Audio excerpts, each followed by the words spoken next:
नमस्कार। मेरा नाम जगत साय है। मैं वेस्ट गोदावरी डिस्ट्रिक्ट आंध्र प्रदेश से बिलोंग करता हूँ। In civil services examination 2020 I have scored all India rank 32।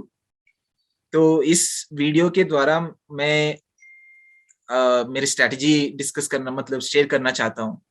So coming to the preliminary stage of this examination, I gave 5 attempt. So 5 बार मैंने प्रीलिम्स दिया गया है। सो इसमें आई क्लियर्ड प्रीलिम्स थ्राइस। 2 बार I couldn't clear.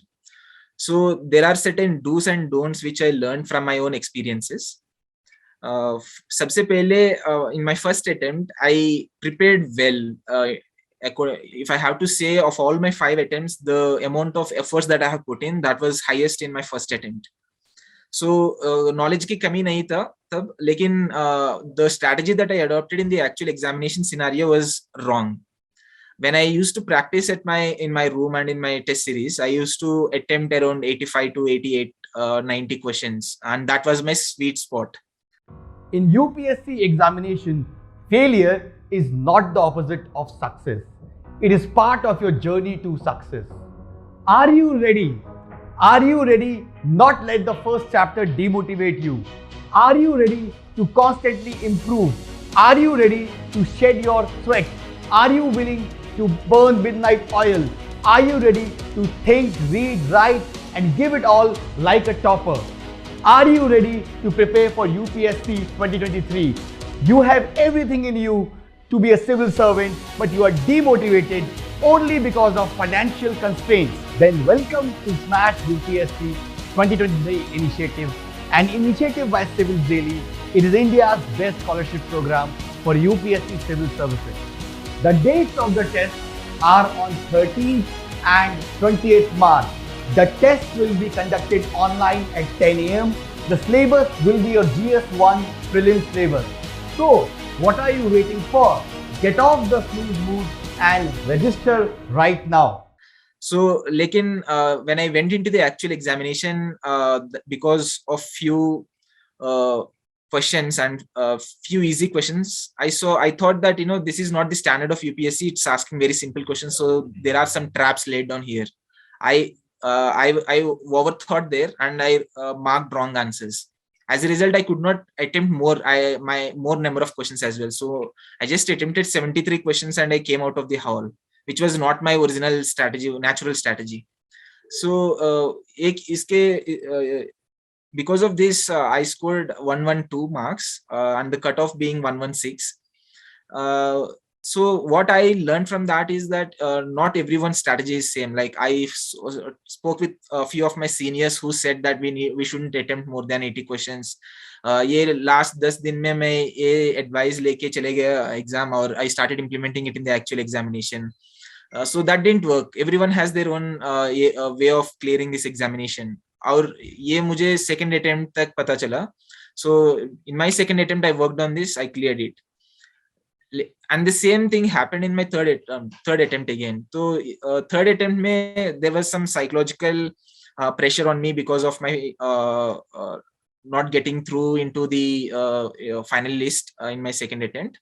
So, and again I attempted only 70 questions. I was lost in time. I was not focusing on the paper in those 2 hours, and again I flunked prelims. Then I started thinking about this preliminary stage very seriously, because prelims is even now I would say that prelims is the most toughest stage of all three stages in this examination. That's what I personally believe. So then I worked on every nuance of this preliminary stage. I started working on both preparation aspect as well as the psychological aspect, that what runs through our mind in those 2 hours. At the end of the day, it's taking question by question. One question, every question, whether it's tough or easy, gives us 2 marks. And our focus should be on scoring marks. So in whichever way you score marks, that doesn't matter. You have to score marks. So what I tried was, like, I revised static textbooks in a way that whatever question comes from the standard textbooks, let it be Lakshmikant of polity, let it be modern history spectrum, you should attempt it, and you should attempt it correctly. There is no scope for leaving the question. There is no scope for making the question wrong. So if you remain foolproof in the static portion, irrespective of the toughness of the questions in current affairs, you will at least clear the civil services cutoff, if not the forest service cutoff. So this has been my strategy since my fourth attempt. That's what I did. I revised my Lakshmikant many number of times. I cannot give you a number. The same with all other standard textbooks. So that gave me a huge confidence that even if the current affairs becomes very difficult, static will sail through. Static will make me sail through this stage. So I also practiced a lot of practice tests taking from the market. So what I used to do in practice tests is to start guessing. If I know only 50 questions out of 100 in a question paper, I used to sit and think in what way I can derive the answer if I don't know the subject knowledge of the question also. Either it can be through some correlation, some elimination logic, even if that is a stupid logic. I used to try all these things in my practice tests. So as it is, when you practice more and more, your intuition starts developing in a correct way, in a right direction. So sometimes you start feeling that this might be the correct option, but you do not know why you feel so. Unfortunately, sometimes it becomes true. So that's how intuition gets developed. When you practice more, that intuition brings you that correct answer. For example, in 2020 preliminary stage, I was giving this paper and I came across a question. I don't remember. There was a book of name of the book written by whom. So the options were Mahatma Gandhi, B.R. Ambedkar, and two other names, in which one was not familiar at all. The book name was also not familiar. So I had to answer it. I decided to answer all the questions. So I had to answer it. So what I found was that I never heard the name of the book. In my 5 years of preparation, I never heard the name of that book. I read a lot about Gandhiji, I read a lot about Ambedkar, but I never heard about this book, which means that these people should not have written that book. So that's a very risky decision that I have taken, and I went with an option which I have never heard of. Unfortunately, that got right. So when you are very confident about your own preparation, I was confident that I read most things about Gandhiji, most things about Ambedkar, and I never heard about this book name, which means they must not have written that book. So this is how you come to an answer. This is how you arrive at an answer. uh, these being the peripheral questions, the core questions like right from the subject knowledge, that should that those number of questions should be around 40 to 50. Only then you can take these kind of risks.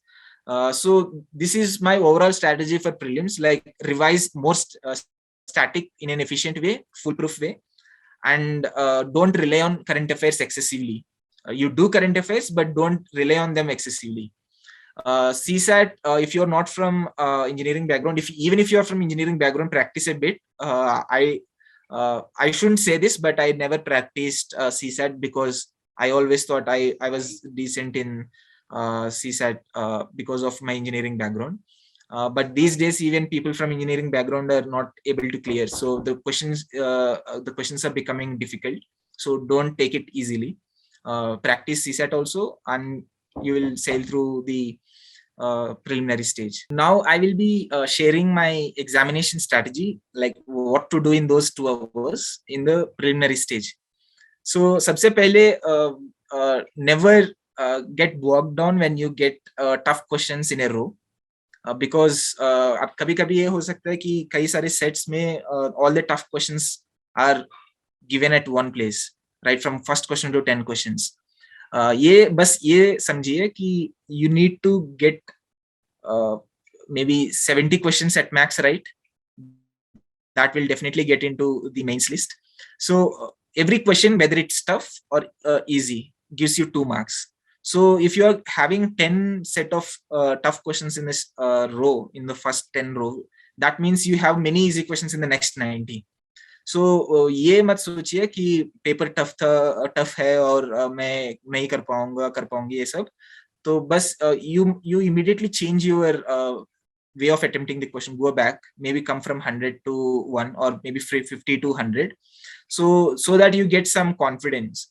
तो ये momentary decisions लेना बहुत जरूरी है. इसके अलावा when you start getting into the swing, you also mark all the questions in which you are 100% sure. And I used to bubble as and when I decide on a particular answer. I never waited till the end. I used to bubble immediately. So it also depends on individual style, like how they do. So first round, I used to do all the questions which I am sure of. I used to also eliminate, if I can, in the first round itself, in questions where I can eliminate one option or two options. I used to keep them for the second round. So I used to solve the paper only in 2 rounds. First round, all the questions in which I'm 100% sure of. So they used to be around 30, 35, 40. Very hard. Only once I had 45 questions or something in my first round. Not even 45, maybe 42 or 43. So when you come to the second round, then you need to also keep tab on the time, because I did only 2 rounds. I can only cross through a particular question in that round only. So sometimes I used to take risk in the second round itself. If I had to choose between two options, and if I cannot eliminate after two options, I used to take risk. Uh, some logic or elimination, intuition, whatever you say, I used to take risk and then go forward. Sometimes after thinking a lot, when you come for the second round, then you might get some clue from your preparation or from something. But maybe while solving another question, you might get a clue for solving a different question. So this also happens in the second round. So that's how I used to solve the entire 100 questions. And by the time I complete 100 questions, the 2 hours used to be up. So that's what my examination hall strategy was. So now let's move on to the mains preparation and mains execution stage. This time in my fifth attempt, I did not score well in my essay. I did not score well in my optional paper. So I'm not going to talk about these two papers. Sorry for that. So, but in my earlier attempts, I got very good scores in both essay and optional. This time also, after giving the papers, I was so confident of getting good marks. But as expected, UPSC surprises us. It surprised me even this time. But I got very poor marks in my general studies papers earlier. But this time I got 452 marks. If cumulatively, like if I sum up all my 4 papers, it's 452. So I will be talking about this, like what very minor changes that I have done. In my earlier attempts, there was nothing wrong with my preparation strategy. I made my notes, I revised my notes. But my mistake was in execution. Like when I go to the examination hall, I never thought that people were so competitive. I used to write whatever I know, and then I thought maybe this will do. But what I found was that after talking to some of my friends who got into the list, some of my seniors, I used to send my answer scripts to them between prelims and mains. So what I understood was that they were very happy with my quality of answers. But I used to write only 3-4 points per question, and then end it there and then move on to the next question, because I thought only good points would fetch us marks. But it's very important to focus on certain very obvious points also. Like sometimes we feel that they are very generic in nature, but they are certainly not generic for the examiner. They must be expecting those obvious points as well. So that's how I improved from maybe writing 4 or 5 points per question on an average to 7 to 8 points per question. But making sure that the quality remains intact. There was no absolute compromise on quality, but improving a bit on quantity, as well as highlighting few important case studies, talking about some speeches of Prime Minister or President. Like I remember Honorable Prime Minister Narendra Modi ji talking about malnutrition in one of his Mann Ki Baat speeches. So I heard that speech and I had some 2-3 different dimensions about malnutrition. Like I still remember he was talking about malnutrition, and then he said one of the important reasons for malnutrition in India was the early marriage of girls, because girls get married before 19, and the babies they give birth to, they have very poor nutrition and health related aspects that also contributes to malnutrition. So these kind of different perspectives from non-traditional sources, like we rely on newspaper, we rely on our coaching material, but these when you listen to president, vice president, prime minister, or some Lok Sabha discussions, you get these kind of different dimensions. So I used to collect these kind of things and enrich my notes. So this also helped me this time, which I found that they gave me certain edge. So this is my overall GS strategy. Other than this, there was also another thing which I changed in my execution in those 3 hours in the mains, in my examination hall. That was, in my earlier attempts, I used to focus a lot on the questions in which I had good content, and I used to neglect the questions in which I have very relatively lesser knowledge. But I changed it this time. I made sure that I'm going to stick with the time limit, irrespective of the quantity of, irrespective of the knowledge that I have on that question. Because what I feel is that in any question, getting the first 30% to 35% of marks is easier than getting the next 10%, like 35 to 45% of the marks or 50% of the marks. For that extra 1 mark, we cannot afford to spend 2 or 3 minutes. If you spend those 2-3 minutes in the next question, you will get the next 3 marks very easily. So the marginal utility which I feel is very less in spending that time in getting that extra 1 mark from 3 to 4 or 4 to 5. So this is what I did, and that also I feel worked for me this time. So this is my overall impression about general studies. And as I said, I don't have the credibility to talk about my optional scores. It was less. I got only 234 this time. Thank you very much. Best wishes. Jai Hind.